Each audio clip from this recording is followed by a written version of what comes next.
Al Jazeera's Zaina Hodder is embedded with Peshmerga forces. She joins us now live from the front line in northern Iraq. Zaina, this operation to retake Mosul began just a few hours ago. Tell us about the latest. At what stage are we at right now?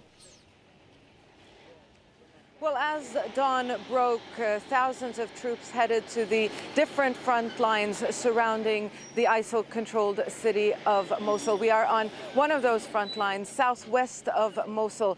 The Peshmerga forces are taking the lead here. They have managed to advance. We actually saw them, the ground offensive begin. They advanced very slowly towards that village behind me. I'm not sure if you can actually see that village. And of course, they had to tread carefully because of the IEDs and the booby traps. Now, ISIL is fighting back.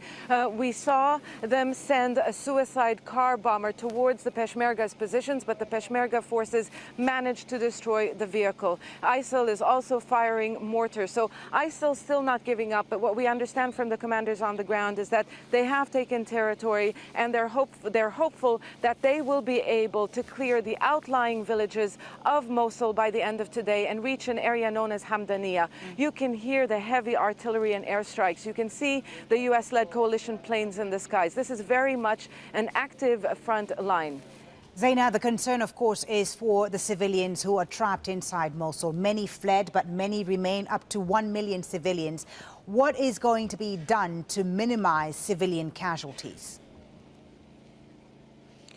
Well, according to the Iraqi government, the battle plans that are in place, they've taken this into consideration, and they will ensure that there will be minimal casualties. But like you said, an estimated 1 million people in an urban battlefield, densely populated areas. Now here, the outlying villages, they're not densely populated. But once the forces start to approach the city center of Mosul, the battle is going to be very different. The fight is going to be very different. ISIL could hide in hospitals. They could take people as human shields. We don't even know if people do want to leave or if they can leave, if ISIL will allow them to leave. We know ISIL has been preparing for this battle. They've dug trenches around the city. They fortified their positions. But there are some commanders you talk to and they tell you maybe ISIL will retreat west of Mosul towards Syria when they really feel that their backs are against the wall. So this is going to be a very difficult fight. 1 million people trapped in a city, ISIL's last urban stronghold in Iraq.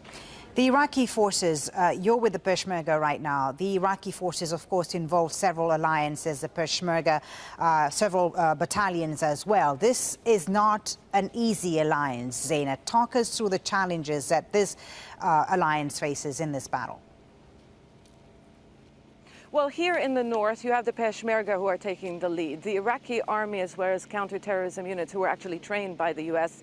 Army, they're pushing from the south. But for the first time, we've been coming to this area for 2 years now, ever since ISIL controlled much of central Iraq. We're actually seeing Iraqi army units cooperating and coordinating on the ground with the Peshmerga, even though we know that the central government in Baghdad and the Kurdish regional government here still have disputes that are still not resolved, like disputed territories. Where we are standing now, this is disputed territory. For the Peshmerga, this should be part of their region. The central government in Baghdad disagrees, and the Kurdish government was able to take a lot of ground during the advances over the past 2 years. So this is just one of the problems. There's another problem, is that the role of the Iranian-backed Shia militias. Now, what we understand from the government is that they're going to stay in the perimeters of the city and not enter the mainly Sunni city of Mosul. But yesterday we heard Abadi say that we could call on any troops we see necessary, depending on the situation on the ground. So yes, uneasy alliance. For now, there is a common enemy.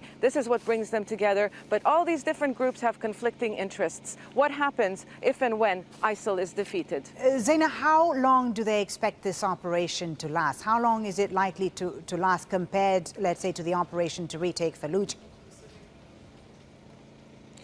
Well, it will all depend on ISIL's actions. At the end of the day, like I told you, look behind me. It's open territory. It's quite easy because heavy airstrikes, artillery shelling, it helps the troops advance. And this is not built-up areas, so it's easy to push here. Now, but what happens when they enter the gates of Mosul, the city center? Is ISIL going to put up a fight? Are there going to be street battles? So this is all going to depend. And if ISIL decides to pull out, Ramadi, Fallujah, they took weeks days for them to clear the area, but the area is devastated and the people have still not returned. And this is yet another problem, because Mosul really is the little Iraq. You have many ethnic and sectarian communities living side by side. And it's in Mosul really where you're going to test the viability of Iraq as a nation state, if people can come together. Because we have to remember, ISIL was able to take ground because it exploited the security and political vacuum in many areas, exploited Sunni grievances. So the government has to reach out to the people. The people have to feel that they are part of Iraq, so the people will side with the government, because many commanders will tell you, if the people inside Mosul rise up as we advance, this will help us end the war sooner. Zaina Hoda with the latest there on the battle for Mosul. Thank you very much, Zaina, for bringing us that update.